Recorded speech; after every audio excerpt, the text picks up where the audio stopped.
की जनता का उत्साह वर्धन करने वाला था और कार्यक्रम की शुरुआत सवेरे करीब 11:15 साढ़े 11 बजे वो जब एयरपोर्ट पहुंचे, उनका बहुत भव्य तरीके से यहाँ के नॉर्थ बंगाल के ट्रेडिशनल चीजों के द्वारा उनका भव्य स्वागत एयरपोर्ट में हुआ। अलग अलग समाज के लोग, माताएं, बहनें और बच्चे वहां पे उपस्थित थे और उसके बाद जो है एयरपोर्ट के बाद वो ठाकुर बच्चानंद वर्मा जी, जो एक राजवंशी के बड़े नेता और एक समाज सुधारक हैं, उनका माल्यार्पण हुआ और उसके बाद जो है कालीबाली मंदिर में एक पूजा का कार्यक्रम भी था और उसके बाद आकर के इसी होटल के अंदर में जहां हम सब लोग मौजूद हैं, संगठन के 2 कार्यक्रम थे जिसके अंदर में भारतीय जनता पार्टी के संगठन से जुड़े हुए सभी नॉर्थ बंगाल के जिले के सब कार्यकर्ता, उनके सांसद, जो भी हमारे विधायक हैं, वो सब यहाँ उस दौरान वहां पे उपस्थित थे। बहुत डिटेल में माइन्यूटली जो है एक एक जिले और एक एक विधानसभा और संसदीय सीट को लेकर के चर्चा हुई और सब कार्यकर्ताओं ने अपना विषय रखा और राष्ट्रीय अध्यक्ष जी ने भी सबको संबोधन किया कि एक अच्छे कार्यकर्ता के गुण क्या होते हैं और हमारी जिम्मेदारी और हमारे जो पार्टी हमसे जो अपेक्षा करते हैं वो सब क्या चीजें, उन्होंने बहुत माइन्यूटली इस चीज को बताया। फिर उसके बाद जो है एक दूसरा जो कार्यक्रम हुआ, नॉर्थ बंगाल के सभी समाज के सभी कम्युनिटी के लोग आज उपस्थित थे और उन सब के जो भी मांगे थे या जो उनके सुझाव थे या जो कुछ भी एक राष्ट्रीय अध्यक्ष के सामने रखना था या दुनिया की सबसे बड़ी पॉलिटिकल पार्टी के अध्यक्ष जब आपके क्षेत्र में आए तो उनसे जो अपेक्षाएं थी वो सब समाज के लोगों ने उनके सामने बहुत खुल करके रखी और ये एक बहुत ही अद्भुत किस्म का और बहुत ही अच्छा और बहुत सारे समाज को जो है प्रेरणा देने वाला कार्यक्रम था। ये कार्यक्रम भी बहुत अच्छे से सफलतापूर्वक हुआ। अब जब अंत में फिर राष्ट्रीय अध्यक्ष जी ने जो है सबके सामने उद्बोधन रखा, उसके कुछ बिंदु मैं आपके सामने रखना चाहूंगा। एक अध्यक्ष जी ने शुरुआत अपने भाषण की कुछ इस प्रकार से की कि हमारी सरकार और हमारे प्रधानमंत्री जी और हम सब लोग यही चाहते हैं, सबका साथ, सबका विकास और सबका विश्वास। इसी मंत्र को लेकर के हम आज तक आगे बढ़ रहे हैं और आगे भी इसी मंत्र को लेकर के हम आगे बढ़ेंगे। लेकिन वहीं दूसरी तरफ जिस धरती पे हम सब लोग अभी उपस्थित हैं, जहां पे टीएमसी का शासन है, उसका सीधा स्पष्ट फंडा है फूट डालो और राज करो। इसके उदाहरण देकर के भी मैं आपको समझा सकता हूं। मैं खुद दार्जिलिंग का सांसद हूं।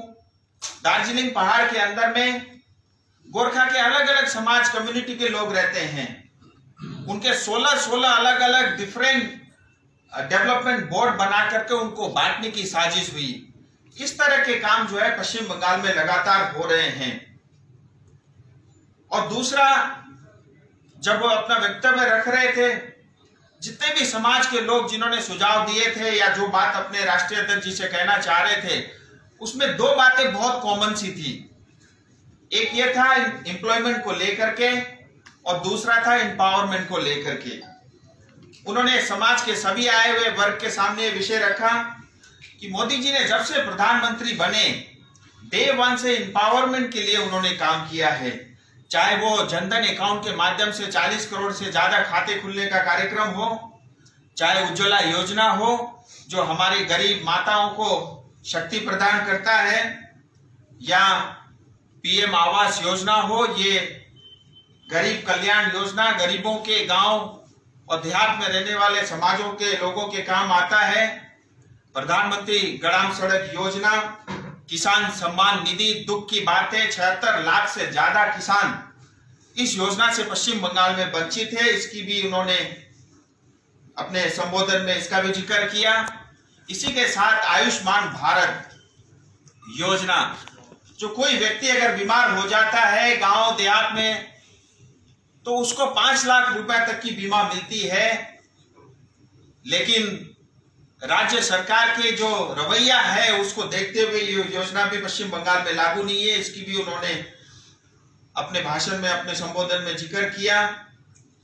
और इसके अलावा और भी बहुत सारे विषय जो उनके सामने आए थे। एक तो चाय बगान और मिनिमम वेज को लेकर के कॉमन सी फीलिंग सबके मन में थी, क्योंकि नॉर्थ बंगाल हम सब जानते हैं, चाय बगान, सिंकोना बगान में काम करने वाले बहुत सारे लोग जो है पार्टिकुलरली इस क्षेत्र में रहते हैं।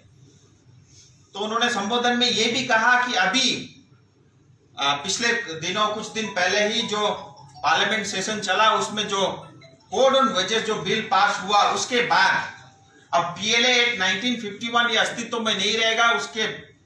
उसके बाद अब इसके रूल्स बनने लग रहे हैं, 2-3 महीने रूल्स बनने में शायद समय लगेंगे। फिर उसके बाद सब चाय बगान में काम करने वाले श्रमिकों को मिनिमम वेज की गारंटी मिलेगी।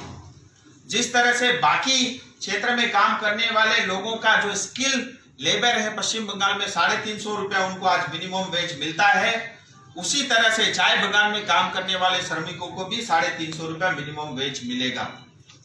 उस कानून में यह भी प्रावधान है, अगर कोई मालिक या जो एम्प्लॉयर है कुछ काइंड में कुछ फैसिलिटी अगर वर्कर को या श्रमिक को देता है, उसके नाम से वो सिर्फ 15% पैसा ही काट सकता है। अगर उदाहरण के तौर पे 350 में अगर कोई 15% काट ले तो भी 290 से लेकर के 300 रुपया उसको देना पड़ेगा।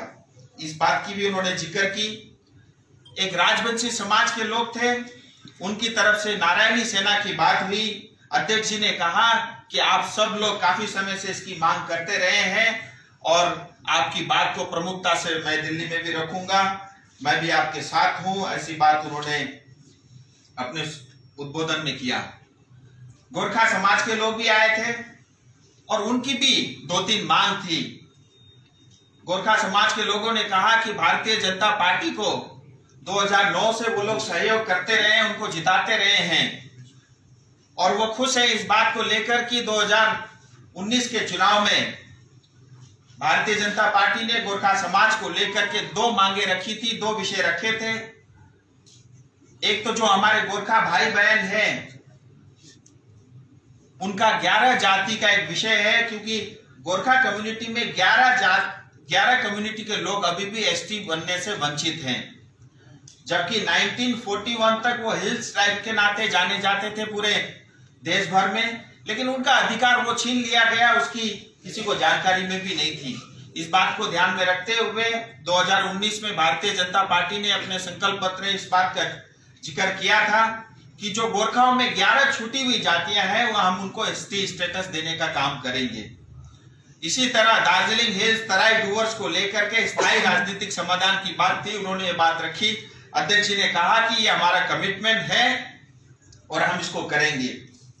इसके अलावा सिंकोना प्लांट की भी बात हुई, किसी एक साथी ने इस बात का जिक्र किया, तो अध्यक्ष जी ने स्पष्ट कहा कि हिमाचल प्रदेश से मैं आता हूं और हिमाचल प्रदेश में हमने एक प्लांटेशन मेडिसिन प्लांटेशन हब बनाया है, उसी के तर्ज पे जो है जो हमारे पास सिंकोना बगान की इतनी 20,000 एकड़ से ज्यादा जमीन है, उसके अंदर में टीएमसी तोड़ता है, बीजेपी जोड़ता है, तो पहाड़ का जो एक बहुत सारे बोर्ड बना के जो डिवीजन बना है उसी के मुताबिक ऐसे होता है। देखिए, उन्होंने कोई स्पेसिफिक उदाहरण नहीं दिया, मैं उदाहरण देकर के आपको समझा रहा था।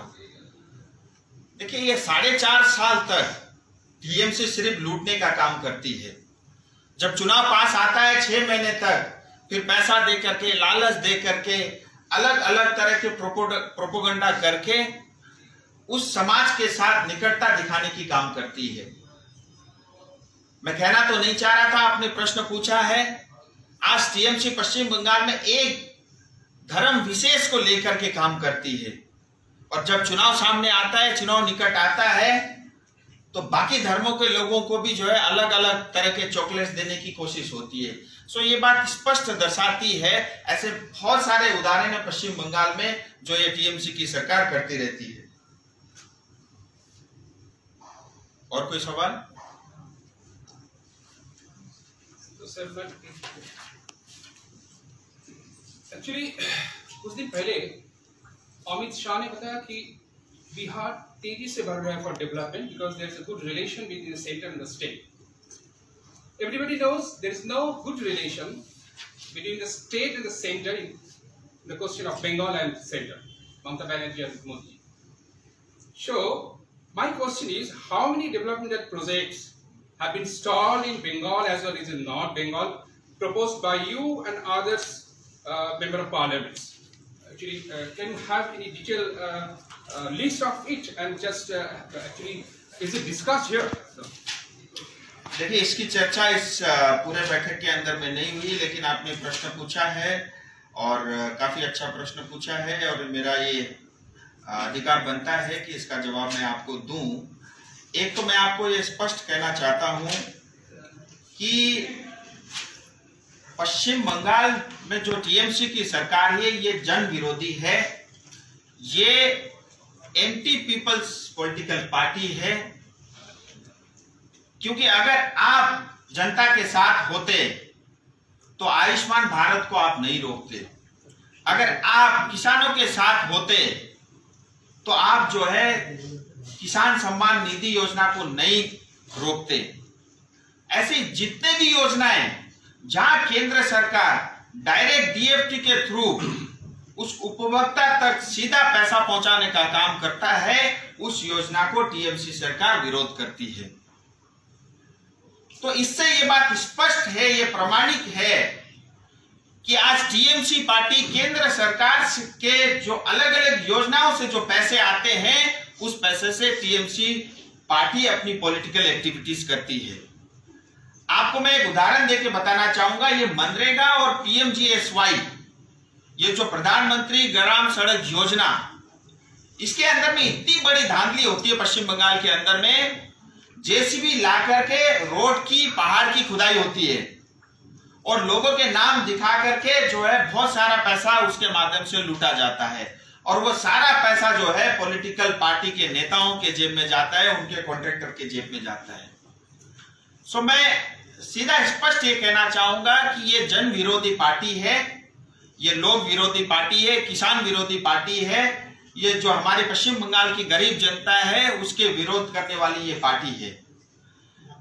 लेकिन आप देखिए, प्रधानमंत्री मोदी जी जब से वो प्रधानमंत्री बने, गांव के लिए, गरीब के लिए, किसान के लिए, श्रमिक के लिए दिन और रात मिलाकर के 18 से 19 घंटे तक रोज काम करते हैं। किसी तरह हम जो है गरीब को आगे बढ़ा सके, किसी तरह हम किसान को आगे बढ़ा सके। ये स्पष्ट दिखता है, उनकी योजनाओं में दिखता है, उनके भाषणों में दिखता है।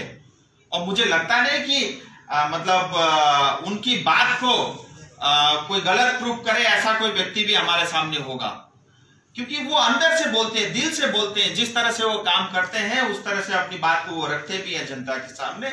और पूरा हिंदुस्तान, आज तो पूरा बंगाल भी जो है बीजेपी में हो चुका है, पूरा हिंदुस्तान मोदी जी पे ट्रस्ट करता है। और टीएमसी दूसरी तरफ जनता को सिर्फ लूटने का काम करती है। देखिए, 34-35 साल तक सीपीएम ने राज किया और जो है पश्चिम बंगाल की स्थिति काफी खराब हुई, लेकिन पिछले 10 साल में बहुत तेजी से जो है पश्चिम बंगाल को खराब करने का काम जो है टीएमसी की सरकार ने किया। और यहाँ का प्रशासन, यहाँ का पुलिस आज वो टीएमसी का कैडर बन के काम करता है। वो एक ऐसा लगता है पुलिस ना होकर के एक पॉलिटिकल पार्टी का नेता और कार्यकर्ता है। और सबसे ज्यादा टेररिस्ट फैलाने का काम, सबसे ज्यादा टेरर फैलाने का काम पश्चिम बंगाल की पुलिस और यहाँ की प्रशासन करती है। कुछ और ऐड कर मुझे बोलना है तो आप बोलिएगा। एक्चुअली वो डाइवर्सिफिकेशन ऑफ फंड का बारे में बहुत सारी चर्चा चल रहा है। सेंट्रल गवर्नमेंट का फंड आता है तो दूसरी जगह डाइवर्ट करके दूसरा प्रोजेक्ट में काम करते हैं, उसका अपना नाम। तो actually any plan to launch a star against the Trinamool Congress before assembly election which is just 6 months just. देखिए दादा, मैं आपको ये कहूंगा कि आज जो 2021 की चुनाव की स्ट्रेटेजी आपके सामने आज तो मैं शेयर नहीं करूंगा, चुनाव में बहुत टाइम है और अभी इस तरह के लेकर के बहुत बैठकें भी हुई नहीं। जैसे समय आएगा मैं बताऊंगा। लेकिन आपने एक बात अपने प्रश्न में पूछा था, मैं कुछ ढूंढ रहा था कि आपने अपने क्षेत्र के लिए क्या किया। देखिए, मैं हमेशा बता रहा हूं कि पिछले 1.5 साल से मैं सांसद हूं। लेबर बिल पास करने में मैं खुद लेबर कमेटी का मेंबर था, 1.5 साल तक मैं लगा रहा। कोरोना संकट के समय में हर हफ्ते मीटिंग होती थी, फिर भी मैं उसको अटेंड करता था। मिनिमम वेज की मैंने बात की, ईएसआई अस्पताल की सुविधा इसमें मिलेगी। ये पूरा हिमालय का क्षेत्र, ये पहले जो भारत सरकार ने जो हिमालय कंसोर्टियम बनाया था उसका हिस्सा नहीं था पश्चिम बंगाल, अब जो है नीति आयोग ने इसको भी इंक्लूड किया है।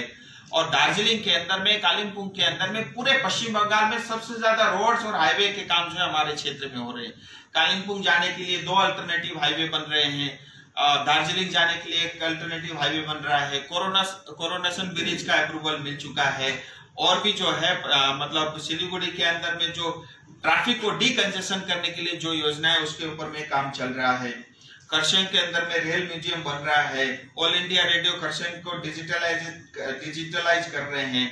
नेशनल हाईवे 10 हम सब जानते हैं, हर बार बारिश के बाद जो है वहां पे बहुत एक्सीडेंट होते हैं, उसको ऑल वेदर रोड जो है भारत सरकार बना रही है। पीएमजीएसवाई में बहुत सारे रोड अप्रूव हुए हैं, एमपी लेड फंड में 2.5 करोड़ रुपए आया था अकाउंट में, वो सारा मतलब वो प्रोजेक्ट अप्रूव हो चुका है।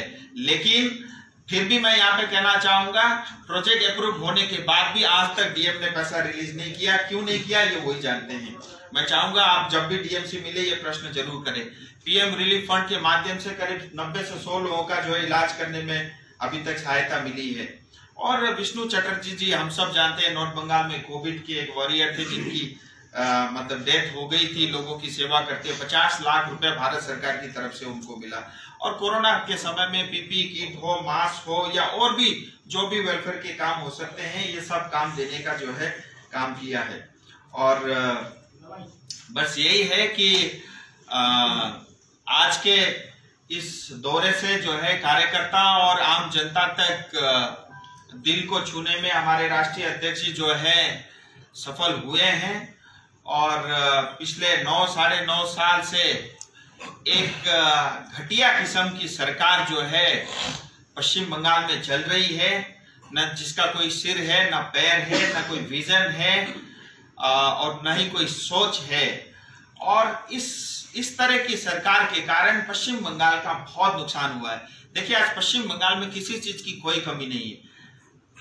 मतलब आज देखिए गुजरात के अंदर में मतलब एक रेगिस्तान था, दूसरी तरफ पाकिस्तान था, लेकिन उसके बावजूद भी इतनी तेजी से जो है गुजरात ने विकास किया है, पूरे हिंदुस्तान में नंबर 1 स्टेट बना है। हमारे पास कोस्ट लाइन है, हमारे पास सबसे ज्यादा बारिश होती है, हमारे पास सबसे ज्यादा नोबेल पुरस्कार पाने वाले लोग हैं पश्चिम बंगाल के अंदर में। और हमारे पास क्योंकि बारिश सबसे अधिक होती है तो हमारे पास खेती के भी, एग्रीकल्चर के भी सबसे ज्यादा जो है यहाँ पे होने के चांसेस है। हमारे पास पहाड़ है, हमारे पास टूरिज्म, कुचबिहार, डुवर्स, जलपाईगुड़ी, दार्जिलिंग, कालिम्पोंग, ये सब क्षेत्र है। हम हेल्थ टूरिज्म को बढ़ा सकते हैं, प्रमोट कर सकते हैं, रूरल टूरिज्म को हम बढ़ा सकते हैं। लेकिन इतना अपार संभावना होते हुए भी हम उसको इनकेश करने में नाकाम रहे हैं। और पश्चिम बंगाल में पिछले 45 साल में जो भी सरकार रही, इसने सिर्फ पश्चिम बंगाल को लूटने का काम, पश्चिम बंगाल की जनता को लूटने का काम किया है। एक समय अंग्रेज हिंदुस्तान को लूटते रहते थे और आज 45 साल से पश्चिम बंगाल में टीएमसी और सीपीएम की सरकार ने हमारी जनता को लूटने का काम किया है। बहुत बहुत नमस्कार, धन्यवाद। आप भी पहाड़ से हैं और जैसे आपने मेंशन किया कि बहुत सालों से पहाड़ी लोग बीजेपी को सपोर्ट कर रहा है, और मोदी जी ने भी भाषण में पहले ही स्टेट कर दिया था कि गोरखालैंड को वो सपोर्ट करेंगे। तो क्या जनता, पहाड़ का जनता का सवाल हमेशा से यही रहा है कि गोरखालैंड कब मिलेगा? तो आपको क्या कहना है कि गोरखालैंड मिलेगा भी या नहीं? देखिए, मैं स्वयं भी गोरखा हूँ और आपकी भावनाओं को कदर करता हूँ। और गोरखाओं से लेकर के जो भी मुद्दे थे, हमने शायद बीजेपी को तीसरी बार जो है मदद की है। मुझे नहीं लगता इतने सारे विषय कभी पार्लियामेंट तक पहुंचे थे या गूंजे थे। और लगातार जो है बीजेपी के राष्ट्रीय अध्यक्ष हो, क्योंकि आज भी उन्होंने इसी बात का जिक्र किया, चाहे प्रधानमंत्री हो चाहे गृह मंत्री, जो उन्होंने हमेशा कहा है कि गोरखाओं के साथ जो है बीजेपी एक चट्टान की तरह खड़ी है। और मैं आपको एक बात और भी बताऊं, देखिए हम सब गोरखा राष्ट्रभक्त, देशभक्त होते हैं और भारतीय जनता पार्टी भी राष्ट्रभक्तों की पार्टी है और हमारा एक नेचुरल अलायंस भी है। लेकिन मैं उनकी पीड़ा भी समझता हूं, क्योंकि इतने साल, 11 साल बीत गए हैं, लेकिन फिर भी उनके जो मांगे थे उनका कोई समाधान नहीं हुआ। और मुझे लगता है इस बार जब दूसरी बार सरकार बनी बहुत तेजी से काम चल रहा है। लेकिन हमें ये भी देखना होगा कि पिछले 7-8 महीने में कोरोना के कारण ऐसे कोई भी फैसले, कोई भी काम नहीं हुआ है। उससे पहले बहुत तेजी से, चाहे वो 370 जम्मू कश्मीर का विषय था, बोरोलैंड का इशू था, ब्रू रेंज से रिलेटेड इशू था, सीएबी का कानून था, या ट्रिपल तलाक का विषय था, लेबर रिफॉर्म से लेकर के जो विषय थे, ये सब विषय को करने में जो है भारतीय जनता पार्टी सक्षम रही है। और भारतीय जनता पार्टी ने हमेशा ये कहा है कि हम दार्जिलिंग, तराई और डूवर्स के लेकर के स्थायी राजनीतिक समाधान के लिए हम प्रतिबद्ध हैं, हम कमिटेड हैं। आप निश्चिंत रहिए, ये काम जरूर होगा, अवश्य होगा। सर, हाल ही में देखा गया है भारतीय जनता पार्टी काफी सक्रिय हो गया पश्चिम बंगाल में, तो क्या समझा जाए कि ये जो आज मीटिंग हुई है और कुछ दिन पहले कलकत्ता में भी देखा गया था, तो क्या ये 2021 की तैयारियां शुरू हो गई है? देखिए, समझना वो आपका काम है, लेकिन मैं आपको इतना बता दूं, 2019 से ये माहौल बन गया था। जिस तरह से जन विरोधी सरकार पश्चिम बंगाल में चलती रही, तभी जनता ने मन बना लिया था। और आज 2021 में यह तय है, भारतीय जनता पार्टी की सरकार बनेगी, 200 से ज्यादा सीट मिलेंगे और ममता दीदी का जाना तय है। चलिए, धन्यवाद।